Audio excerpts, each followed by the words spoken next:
Book review. This book called Range by Epstein. If you're not familiar with that author, he wrote a book called The Talent Code. There's Sports Gene as well. He didn't write that one, but I always get those books mixed up. One's a 10,000 hour rule, and one's more about myelin, if I remember right. I'll review both those books separately. I can't remember. They overlap in my brain. But he did write the Talent Code. The content gets blurry. But this review is about his book called Range. And a very interesting book. And I think it appealed to me because I'm a generalist. And I'll explain the book here in a second, what that even means. But I'm a generalist. So, the book itself is, obviously he's interested in sports. He was an SI writer for a while. He wrote the book Talent Code. He has a really good TED Talk on, are athletes really getting better, or are they just bodies getting more specialized? Very, I think, insightful. The book, though, uses examples from sports, but I'm going to apply it here to sports. I'm going to also apply it to exercise in general. Those of you that are professionals in the field, whether of exercise and sports science or kinesiology, whatever you want to call it, those are coaches, personal trainers, strength conditioning coaches, specialized coaches in a sport, whatever it may be. I think there's a lot of important insight here. If you're in any field, to be honest with you, I'm going to relate it to this channel, but I think if you read this book, you'll see how it applies across the board. In fact, most of his examples are from the areas of music and business and science. Some fascinating things about NASA, and a very interesting book. And let me just tell you about the book first, and I'll kind of see how it applies, or kind of spell out how it might apply as you think through it. So the book's premise, I mentioned being a generalist myself. The sport of exercise and sports science is a generalist field. I was accused the other day, not accused, somebody asked me, what do you do? They're a professor in physics, and a new professor. And they said, I said, well, I'm in exercise science. She said, it's one of those sciences that's not really a science. And so as my blood pressure came down, there was a child present, so I was careful. I said, no, my field is actually interdisciplinary science, meaning, or an applied science. I think applied science is a cop-out many times too. People think, applied science is just crap. Exercise and sports science is an interdisciplinary science. You have to understand biochem, and if you work in nutrition on top of it, chemistry itself, certainly biology, physics, if you get into biomechanics, psychology, right? Some call the soft sciences, and that would be an insult to some psychologists. But the point is that movement science is this huge umbrella of interdisciplinary. The field itself is an umbrella. It encapsulates all these ideas from other fields and then applies it. So if you're a biologist out there, or a physicist or a chemist, I think that's awesome. I think all those fields are fascinating. I don't think I could specialize in any one field though, just because that's not how I'm wired. I like to look across different things. That whole jack of all trades, master of none.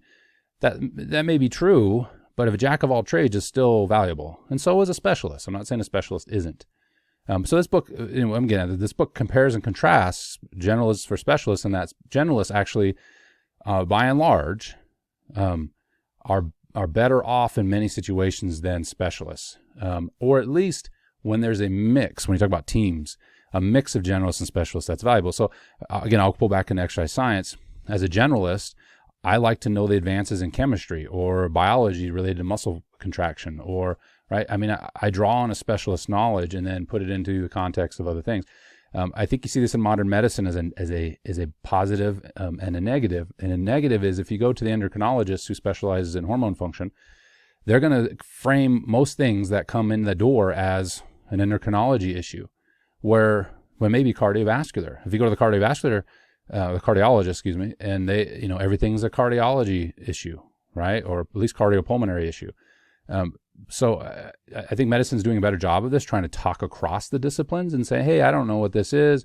And you got, somebody in, I don't know, that's even in radiology that's like, I've seen something like this before, right? I mean, who knows where the answer could come? And so that's the premise of the book, is that being a generalist and well-read across a wide variety of things is important. I like to read different genres all the time. I like to read theology. I like to read history. I like to read economics. That doesn't make me an expert in any one of those things. But those those readings, the things that I read in, other than exercise and sports science, physiology, anatomy, biology, chemistry, and then a little bit of physics. I won't say that I'm a hardcore physics reader, but enough to understand biomechanics and want to be more in depth there. That's helped me to look at problems a little bit differently. Okay. And I would encourage you have a broad reach in your reading and your understanding. Don't just go headlong into one part of the exercise and sports science. That I'm going to keep it in the context of this talk, but you can apply it to anything. So the book's very good. It gives you some examples, it gives some food for thought. I don't think it's an anti-specialist. It's just saying you have, even as a specialist, you should have some breadth in what you're doing. I've seen that in academia quite a bit. There's a lot of, that's fair.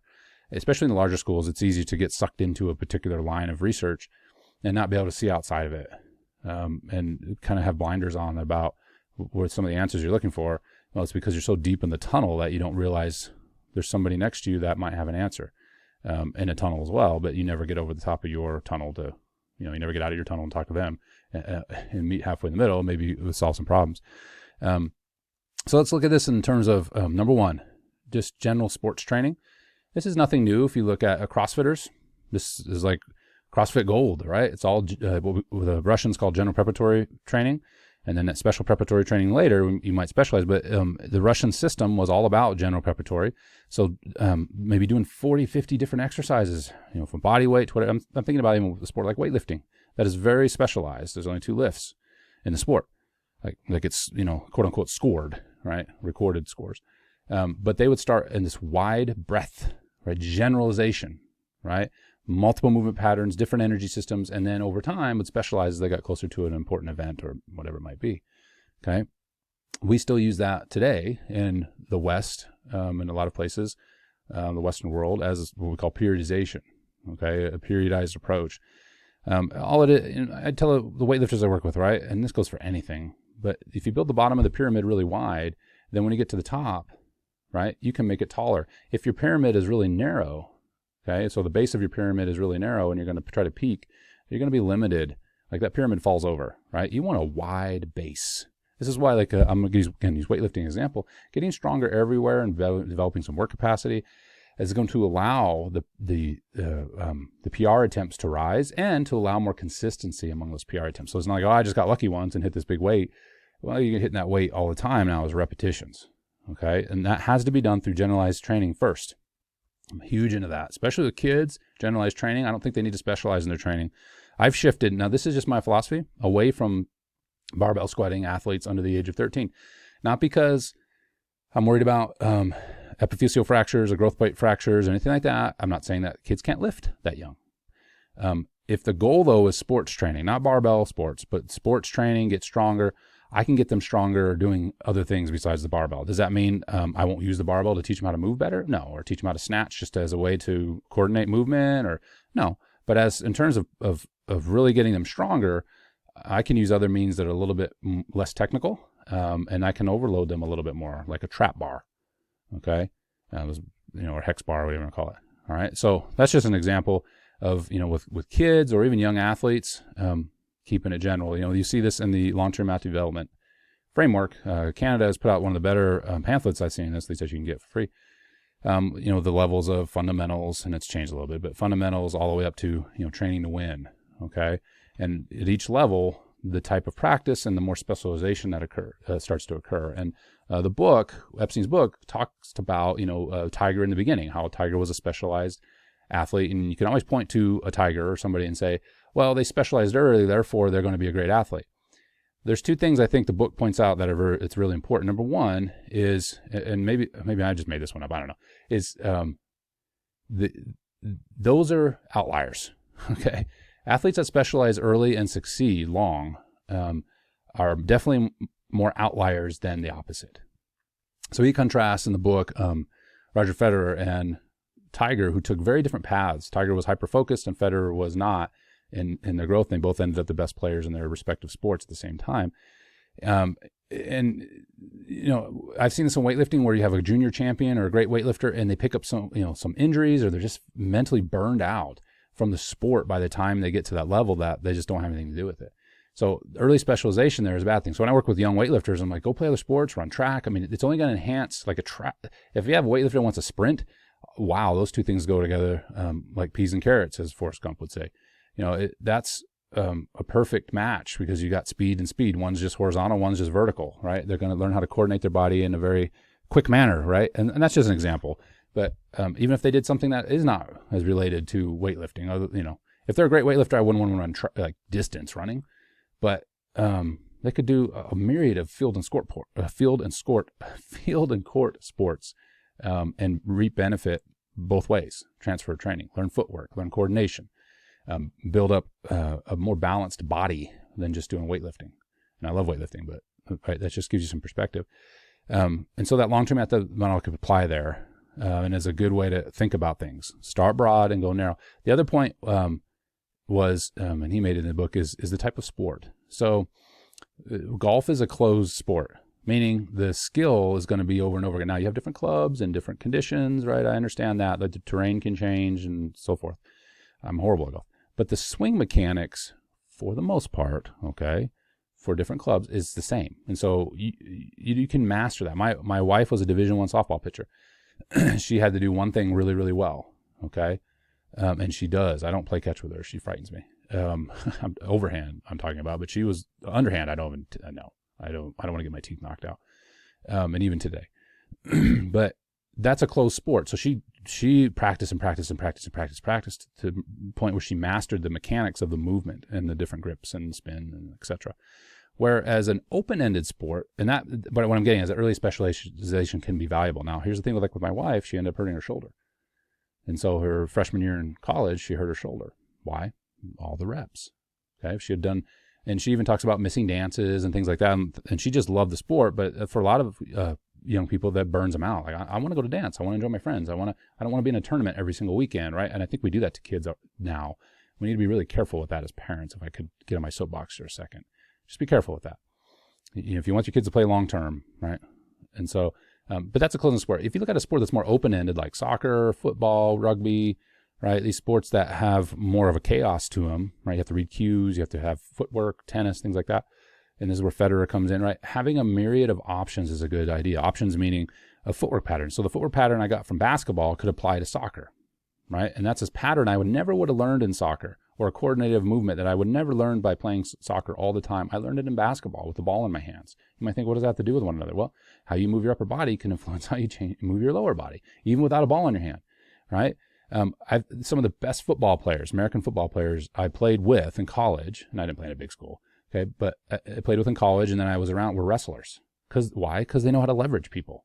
They know how to use their hips, okay? And they're also aggressive, right? You get on a mat with somebody one-on-one, you either ride or die, right? So, these are good crossovers that are valuable and extends the athlete's life. I'm talking about their athletic life first, mentally and then physically. They don't pick up overuse injuries. I see when I was working with more kids, I marveled at some of the younger kids coming in who were particularly were good at their sport, but as they just had to move, like general movement, were awful, just absolutely awful in their general movement, not coordinated.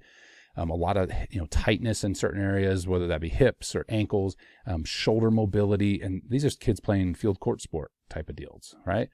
And they were good at them, but they didn't have like that. In the United States, we used to have physical education. We still do in a lot of places. They made a minor comeback there for a little while, but developing a full movement patterns, right? Like PE used to be about not just playing sports, but about just doing a bunch of things, right? I remember doing gymnastics, and yes, we played sports, but we did all these different things, right? Some of them were construct driven, like cardiovascular conditioning, and then some were more like soccer modules, and so on and so forth. So, I think we need, when we look at, how do we train kids in the long term? Those are some things to keep in mind. And it's sport, and are we going to burn that person out by specializing too early? I don't see any need to specialize early. It doesn't mean you can't spend the majority of your time on one sport. Like if you have a kid that really loves soccer, let him play soccer a lot, but say, hey, why don't we play basketball or football or something else? I'm not really good at that. Well, that's hard for a kid, right? Because I dominate in soccer. Well, have him play another, even if it's track, right? Throw a disc, right? Throw a shot, put a shot, whatever it might be. There's value in that. And then they can, the American system is set up in a way that, by the time you get to college, you're specialized. And so that's a good time to be specialized. And you've had years then of multi-planier movement. Okay, next thing, fitness. I think for most people, staying in a general fitness, just this wide generalized approach to fitness is a good idea. So like your CrossFit type of approach. Now, I don't dislike CrossFit. I don't like CrossFit. And it just depends on the coach, right? So that goes for anything, to be fair to CrossFit. So I'm not advocating CrossFit, but the concept of CrossFit, I always tell my students, I have a book from 1978 called High Intensity Interval Training. And it's, just that, work to rest ratios and different movement patterns, which I like. I think it's great. I love that part of CrossFit. I think it's great that you have, especially for your general population, like you, like I am, like you are now, probably most of you listening, is we just want to get better at everything. We want to be better cardiovascularly. We want to be better strength, upper, lower body. We want to look good, right? We want to be healthy. We want to be flexible, within reason, right? More mobility than flexibility. Maybe they go together somewhat. The point is that, those are all things that we're looking for. Well, that means we're a generalized approach. And I think most people approach it that way. However, what I've seen at times is reaching for the brass ring, like going ahead too far, and saying, well, I want to do powerlifting. I want to be strong in the big three, and just because, and I don't necessarily want to do a meet. I just want, I want to pull big weights, and I think that's great. But jumping towards those specialized movements without building the wide base, and when you rotate into those specialized movements, spending way too much time there. Okay, if your goal isn't to be a powerlifter, there's no reason to do that. You're just going to increase the likelihood of getting hurt. And you're going to probably get burned, you're going to stagnate in terms of your strength gains. And so this is, again, where the cyclical approach to training is valuable. If you're doing meets, it's easy because you just do everything around the meets, right? That's weightlifting or powerlifting, whatever it is. But if you're just training in general, I highly encourage you to go in a cyclical fashion. So that might look like, you can look at my talks on periodization, but it might look like doing a quote unquote bodybuilding cycle for 4 weeks, then 2 cycles ramping up to some heavy loads in the powerlifting movements. Okay. Then coming back down and doing the bodybuilding cycle. Because remember, your goal is not necessarily to do a powerlifting meet. You just want to get stronger and improve your physique at the same time. Or if you just want to get stronger, that's still a good way to do it, because you're not trying to specialize necessarily in the lifts, the big 3. It doesn't mean you're not trying to get better at them. It just means you're not going to spend all your time there like a powerlifter would if you do like a West Side approach where you're always doing a variant and trying to max out and do it, right? That's what I would recommend. I've seen that done. And it's unfortunate because if you do, fortunate because a lot of these individuals get burned out or get hurt. Not all of them, okay? But I've seen many that do, or at least get frustrated by that. Like, I'm not getting stronger anymore, but they're not doing enough volume and the intensity is way too high to get better, build muscle mass or just build coordinative ability because there's not enough reps in order to move more weight. So in a generalized fitness program though, make sure that, if you want to be a good 5K runner, cool. Or if you want to do marathons, that's great. But don't abandon the weight training. You can specialize a little bit more in that direction, okay, distance running, but don't just give up on the weight training, because that weight training is going to, 1, make you run faster, and 2, it's going to keep you healthier, right? Or keep you from incurring an injury. I'm not saying it's going to. I don't want to make these broad assertions. At least I'm not going to try not to. But weight training, even 2 times a week is going to be helpful for your running performance and for your health. Again, keeping them more that generalist mindset. Even, your high level distance runners lift. Okay. Now how you lift matters. And that's a topic for another time. If you're last one here, if you're a professional in the field of exercise sports science coaching, whatever it is, I mentioned this at the beginning, is the field is an umbrella field. It's an interdisciplinary field. You should be reading. And I say that like you should. Okay. I should. I know where my weaknesses are. It's in sports psychology because I'm more of like, just do what I say, right? Just trust me. It's going to work, right? Just suck it up, but I've had to learn how to read personalities. That's why I recommended the book, Conscious Coaching, right?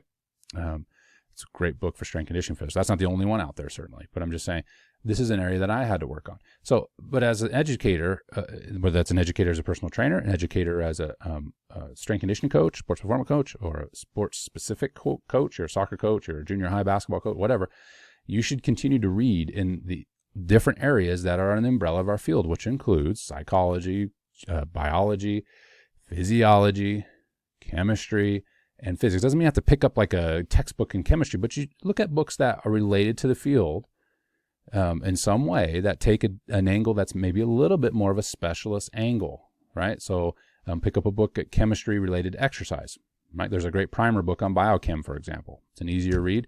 I think it's by Houston. It's an older book, but they have another edition. But anyway, you can pick that up and read it. It's not a real heavy book. And are you going to absorb everything in that book? No, but I heard a great author I like to listen to. You know, everything you read, he's like dropping leaves on the floor of the forest, right? Over time, though, you get enough of those leaves. You can't remember every little detail of the leaves, but after a while, you got a big pile of leaves there that you can draw upon. You're like, I don't remember where I heard this from, but I see this connection now, right? That's how this works, this being knowledge accumulation. They don't have to be textbooks either. You obviously need to have your crap filter on when you read books or listen to me, especially when you listen to me. And that's why I'm doing book reviews as well. They'll give you some potential reading material to help along.